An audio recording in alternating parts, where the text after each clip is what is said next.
Hello everyone, this is Anitha Sakthi. இது Vanamagan episode number 7. வாங்க இன்னைக்கான எபிசோட்குள்ளே போயிடலாம்.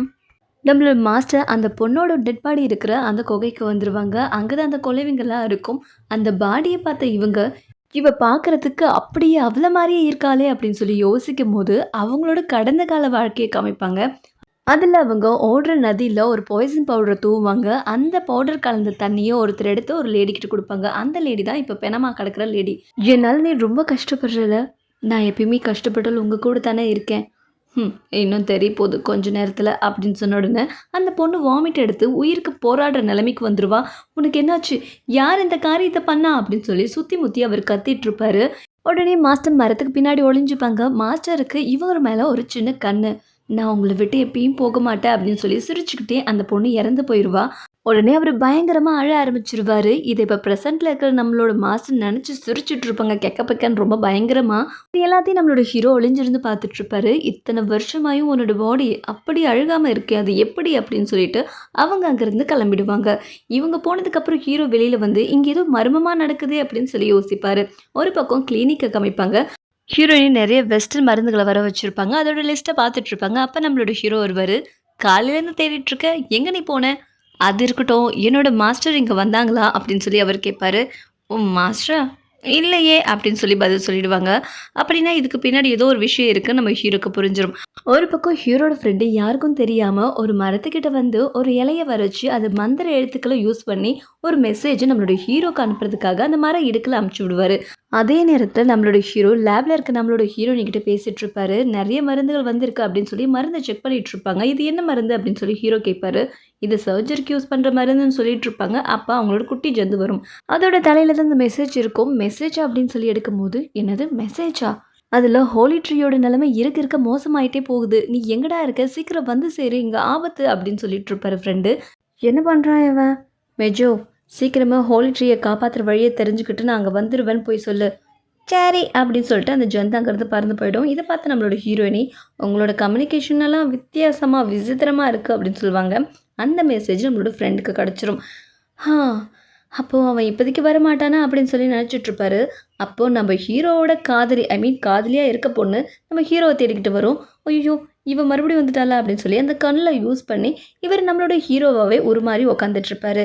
சியான், சியான், இங்கே என்ன பண்ணிகிட்ருக்க, அதுவும் கீழே உட்காந்துக்கிட்டு, எழுந்திரி.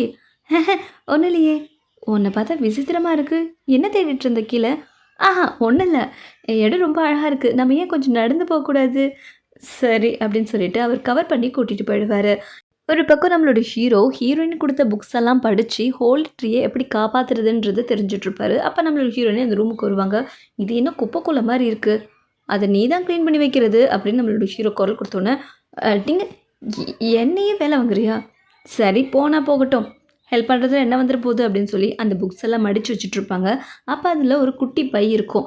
இது இவனோட தான், அப்படி என்ன வச்சுருப்பான்? சரி அவன் பார்க்கல, நம்ம திறந்து பார்த்துட வேண்டிதான் அப்படின்னு சொல்லி சீக்கிரட்டை திறந்து பார்க்கும்போது அதில் ஒரு இலை இருக்கும். இவங்க ஆன வாயை திறந்துருக்க நேரம் பார்த்து அது வாய்க்குள்ளே போயிடும்.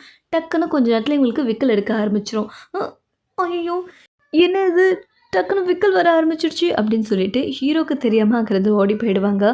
ஒரு பக்கம் லேபில் ஒர்க் பண்ணிட்டு இருக்கும் போதும் அந்த விக்கல் வந்துட்டே இருக்கும். சரி அது ஒரு பெரிய விஷயம் இல்லைன்னு பொருட்படுத்தாமல் பேஷண்ட்டுக்கு ஊசி போட்டு எடுத்துகிட்டு போவாங்க.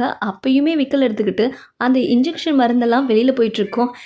ஒன்றும் இல்லை காட்டுங்க அப்படின்னு சொல்லிக்கிட்டு வரும்போது, இல்லை எனக்கு பயமாக இருக்குது, நான் வேண்டாம், எனக்கு ஊசி வேண்டான்னு சொல்லி அந்த பேஷண்ட் பயந்து போயிடுவாங்க. விக்கல் நிற்கவே நிற்காது. வேறு வழியே இருக்காது. நம்ம ஹீரோ கிட்டேயே வழி கேட்கலான்னு அவர் ரூம் பக்கம் போக 10 வாட்டி நடப்பாங்க. ஆனால் நம்ம ஹீரோ பார்த்தும் பார்க்காத மாதிரி இருப்பார். வேறு வழியே இல்லை, இவன் நம்மளை கண்டுக்கவே மாட்டேன்றான், பேசாமல் இவங்கிட்டே போய் உண்மையை ஒத்துக்கலாமா, எப்படி இந்த விக்கல் நிப்பாட்டுறது அப்படின்னு சொல்லி விக்கிக்கிட்டே அவர்கிட்ட தயங்கி போவாங்க.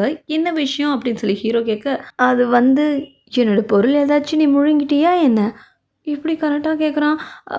இல்லையே, கலைஞ்சிருந்த எல்லா பொருளையும் நான் சரி பண்ணி வச்சேன், அவ்வளோதான், நான் வேற எதையும் பார்க்கல. ஓ அப்படியா, இந்த லீஃப் பேர் விக்கல் லீஃபு, இதை சாப்பிட்டா தொடர்ந்து விக்கல் எடுத்துகிட்டே இருப்பாங்க, உனக்கு எடுக்கிறதுல அதான் கேட்டேன். ஆனால் இதனால் வந்த விக்கலாக இருந்தால் லைஃப் லாங் நிற்க போகிறதில்ல, அதான். எது லைஃப் லாங் நிற்காதா, பேசாமல் உண்மையை ஒத்துக்க வேண்டியதான். சாரி, நான் தான் தெரியாமல் உன்னோட பேக்கை, இதுக்கப்புறம் சத்தியமாக நான் செய்ய மாட்டேன், எப்படியாச்சும் நிப்பாட்டு. ஓ சரி, என்னோடய ஷோல்டர் ரொம்ப வலிக்குது, நான் அழுத்தி விட்றேன். என்னோட கால் கூட கொஞ்சம் வலிக்குது. நானே பிடிச்சி விட்றேன். ஐயய்யோ! புக்கெல்லாம் அங்க ரொம்ப கலைஞ்சு போய் கிடக்குதே. ஆ ஆ நானே இப்பவே போய் சரி பண்ணிடுறேன் அப்படின்னு சொல்லிட்டு அவசர அவசரமா அத சரி பண்ணிட்டு, ஆ இங்க பாரு எல்லாத்தையும் அடுக்கி வச்சுட்டேன். சரி கிட்ட வா. ஆ சீக்கிரம் சொல்லு. எப்படி இத நிப்பாட்டுறது? அப்படின்னு சொல்லி ஆர்வமா கிட்ட வர, கிட்ட வந்தோனே நம்ம ஹீரோ ஆ அப்படின்னு சொல்லி பயங்கரமா கத்துவாரு. உடனே இவங்க பயத்துல அதிர்ச்சியாயி, "என்ன பண்ற? பாத்தியா? அ ஐ விக்கல் போயிடுச்சு. ஆஹா ரொம்ப நன்றி." அது இருக்கட்டும். இப்ப எதுக்கு அந்த மாரி லுக் விடுற? கொஞ்ச நேரத்துக்கு முன்னாடி என்ன சொன்ன? ஷோல்டர் அமுக்கணுமா? உன் கால அமுக்கணுமா? இல்ல. நான் தெரியாம சொல்லிட்டேன். சாரி. ம். சரி உன்கிட்ட ஒரு முக்கியமான விஷயம் பேசணும். உட்காரு. சொல்லு. என்னோட மாஸ்டர் இங்க பக்கத்துல இருக்க ஒரு கிறிஸ்டல் குகைக்குள்ள போனாங்க. அங்க ஒரு டெட் பாடிய பார்த்து எமோஷனலா பேசிட்டு இருந்தாங்க. டெட் பாடியா? கிறிஸ்டல் குகையா? ஆமா. இத்தன வருஷமாயும் அந்த பாடி எப்படி அழுகாம இருக்க முடியும்? என் மாஸ்டருக்கு வெஸ்டர்ன் மெடிசின் கூட தெரியாதே. சரி என்ன அங்க கூட்டிட்டு போறியா? இப்பவே கூட்டிட்டு போறேன். என்ன ஃபாலோ பண்ணிட்டு வா அப்படின்னு சொல்லிட்டு அந்த கிறிஸ்டல் குகைக்கு நம்மளோட ஹீரோயினிய ஹீரோ கூட்டிட்டு போவாரு. இது என்ன பிளேஸ்? இதுக்கு முன்னாடி நான் பார்த்ததே இல்லையே! இங்க வந்ததே இல்லையே! முதல்ல இந்த பாடிய பாரு. வா! அப்படின்னு சொல்லி கூப்பிட்டு போவாங்க. அந்த இடத்துல தான் குளவிகள் சுத்திட்டு இருக்கும். அதே நேரத்துல சிட்டியோட மேயர காமிப்பாங்க. இந்த கிறிஸ்டல் குகைக்குள்ள யார் என்டர் ஆனாலும் ஒரு காத்து மாதிரி வந்து இவருக்கு அதுக்குள்ள யார் போனாலும் தகவல் கிடைச்சிரும். உடனே அவர் அங்கேருந்து கிளம்பிடுவாரு. இந்த பக்கம் ஹீரோயின்ட்ட கேட்டுட்ருப்பாரு. இந்த பாடி எப்படி இவ்ளோ வருஷங்களா அழுகாம இருக்க முடியும்? உண்மையாலுமே இது பல வருஷம் ஃப்ரெஷ்ஷான பாடி எது? அதெல்லாம் எனக்கு தெரியாது. என் ஆன்ட்டி எக்ஸியோடைன்னு பேசிட்டு இருந்தாங்க எமோஷனலா. எக்ஸியோடை யாரு? நம்மளோட மேயர் அந்த இடத்துக்கு என்ட்ரி குடுத்துருவாரு. அந்த லேடி யாரும் இல்ல.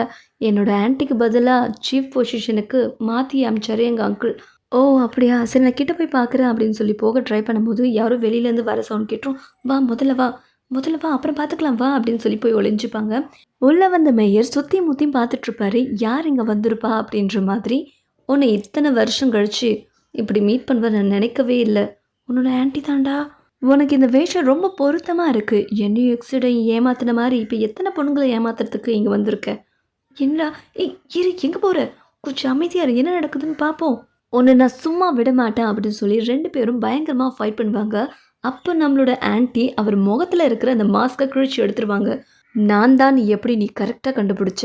உன்னோட பழகுன எனக்கு உன்ன கண்டுபிடிக்கிறது ஒண்ணும் பெரிய விஷயம் இல்ல. இந்த மாஸ்க்க போட்டுக்கிட்டா உன்னை யாருன்னு எனக்கு தெரியாம போயிடுமா என்ன?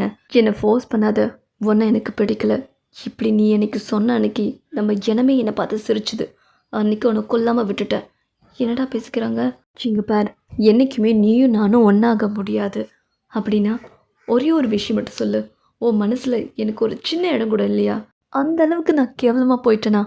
எப்பயுமே என்னோட மனசில் ஒரே ஒரு பொண்ணுக்கு மட்டும்தான் இடம் இருக்குது. It's you tie. ம் சொன்னதுக்கு ரொம்ப நன்றி. இத்தனை வருஷமாயும் நீ மாறவே இல்லை. இதுக்கப்புறம் உன்கிட்ட பேசுறதுல எந்த பிரயோஜனமும் இல்லை. உனக்கும் எனக்கும் உள்ள உறவு இதோடு நான் முடிச்சுக்கிறேன் அப்படின்னு சொல்லிட்டு அங்கேருந்து கிளம்பிடுவாங்க. டேய் உன்னோட மாஸ்டர் கிளம்பிட்டாங்க போலடா அப்படின்னு சொல்லி பேசிகிட்டு இருப்பாங்க நம்மளோட ஹீரோயினி. அப்போ மேயர், அதாவது மேயர் ரூபத்தில் இருக்கிற இந்த ஆள், இங்கே இனிமேல் யார் யார் வருவான்னு தெரியாது. உன்னை என்னோட வீட்டுக்கே கூட்டிகிட்டு போயிடுறேன். நம்ம வீட்டுக்கு போயிடலாண்டி தங்கம் அப்படின்னு சொல்லிட்டு குண்டு கட்டை தூக்கிட்டு அங்கேருந்து கிளம்பிடுவார். அவங்க வெளியே போயிட்டாங்கன்னு நினைக்கிறேன். வா நம்ம போகலாம் அப்படின்னு சொல்லிட்டு அந்த ஸ்பாட்டுக்கு வந்துடுவாங்க. அப்படின்னா இந்த சிட்டியில் நடக்கிற குழவி பாய்சனுக்கெல்லாம் உன் அங்கிள் தான் காரணமா? அவர் தான் இதுக்கு பின்னாடி இருக்காரான்னு தெரியல. ஆனால் அவருக்கும் சம்மந்தம் இருக்கும் தான் நினைக்கிறேன் அப்படின்னு சொல்லிட்டு பார்க்கும்போது அந்த குழவி சுற்றுறது நிற்கவே நிற்காது. உடனே அந்த ஐஸ் கல்லறியை அவர் கையை வச்சு நகர்த்த அதுக்குள்ளே இன்னொரு டெட் பாடி இருக்கும். அதுவும் ஒரு லேடி டெட் பாடி தான். இது யாரா? இன்னொரு பொண்ணு இருக்குது. என்ன நடக்குதுடா இங்கே?